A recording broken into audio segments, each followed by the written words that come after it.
first day in New York? Do you feel all fancy and stuff? I feel very fancy. I feel very bizarre talking to a sticky note and pretending it's your face, Stuart.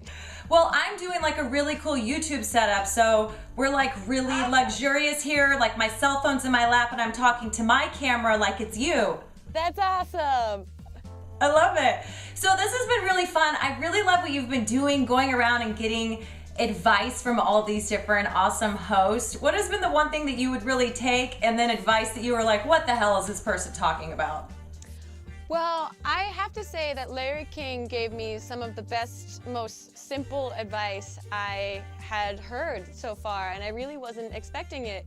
He told me that he has built his career off of being dumb, and that he goes into interviews not supposing that he knows more than the person he's talking to. He really comes from a place of genuine curiosity, and it made me feel so reassured in my own dumbness that that was the key to success. I love it. Yeah, Larry King is cool. I had the pleasure of doing a show when he was on CNN, and there's just something iconic about sitting next to him and the suspenders and the voice and everything, right? I was like, yeah, I had to remind myself that I was existing in the same physical space as him and not just watching him from the outside and to interact. He was such a delight and a total professional. I love it. And this is so thrilling. So walk me through just what this has been like for you, prepping to have your own TV show. You're clearly busy. Books, your YouTube channel's been rocking out for years, but this is a really big deal.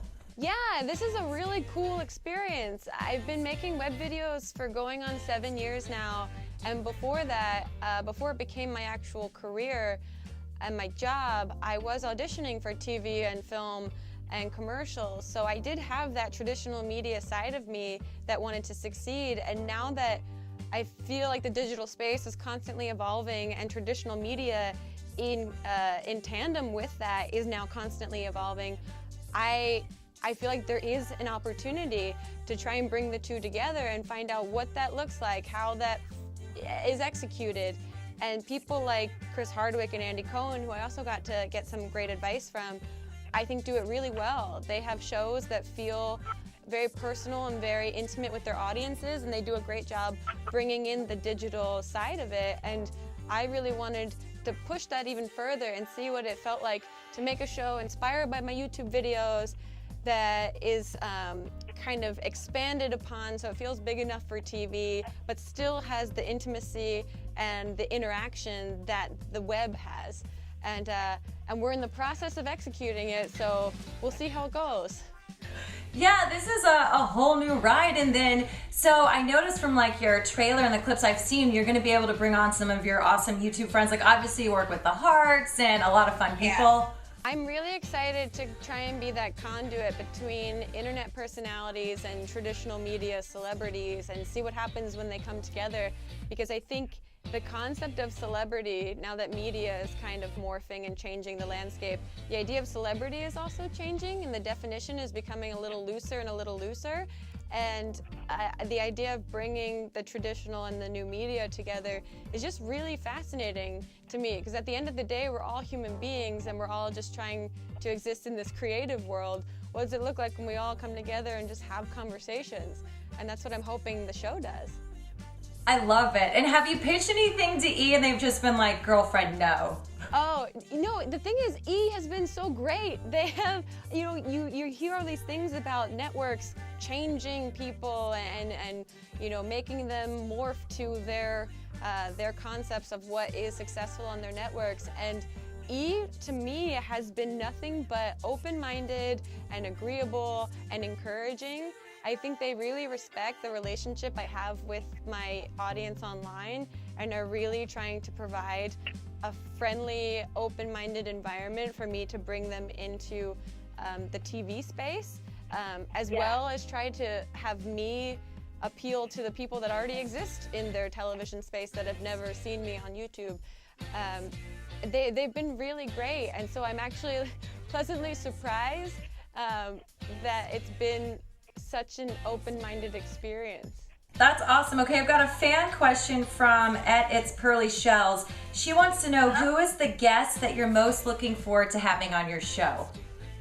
Oh man, I've been talking this up a lot lately, and as of right now, all of the guests are still getting figured out and rearranged, and you know, it's like throwing a birthday party. You send out the invitations and you see who shows up.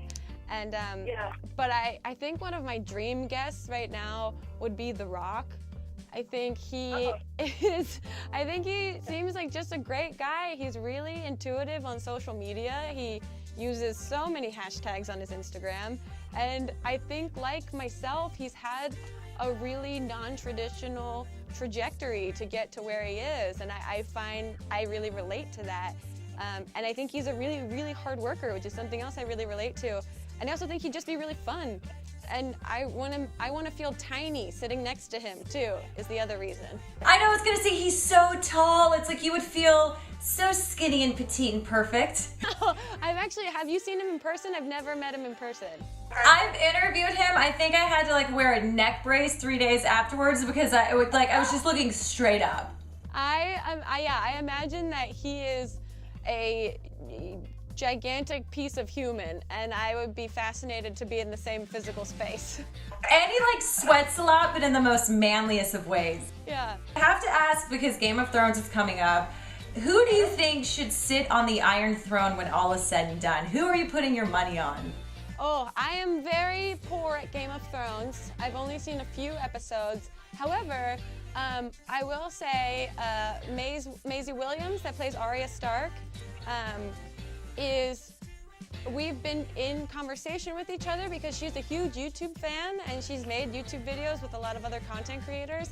So I have to say her. I root for her because she's the only member of the show that's ever DM'd me on Twitter. Yeah, and she's like crazy insane with a sword. Yeah, I think she's a really fantastic actress too. I've only seen a couple episodes from the beginning seasons when she's even younger and getting into her more like boyish swordplay kind of like role.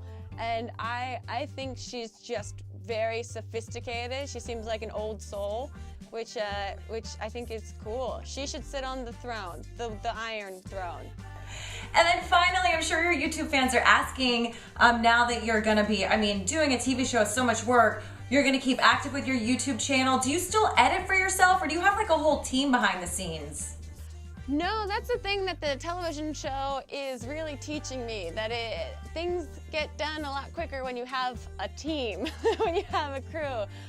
Right now, I go back and forth. I'm editing all of my stuff right now. I'm hoping to kind of bring on some more people, but I'm really sensitive about bringing editors on because I think I have maybe some control issues, but also I really want to keep the authenticity of the videos, so allowing someone else to try and do that makes me a little nervous, but I definitely will be continuing making YouTube videos throughout the show just because I love it, and hopefully bring some other cool people on to make it easier for myself. Well, your fans will love it. I know you've got a live hit. Enjoy the rest of today, and I'll be watching next week. Thanks so much, Grace. Thank you.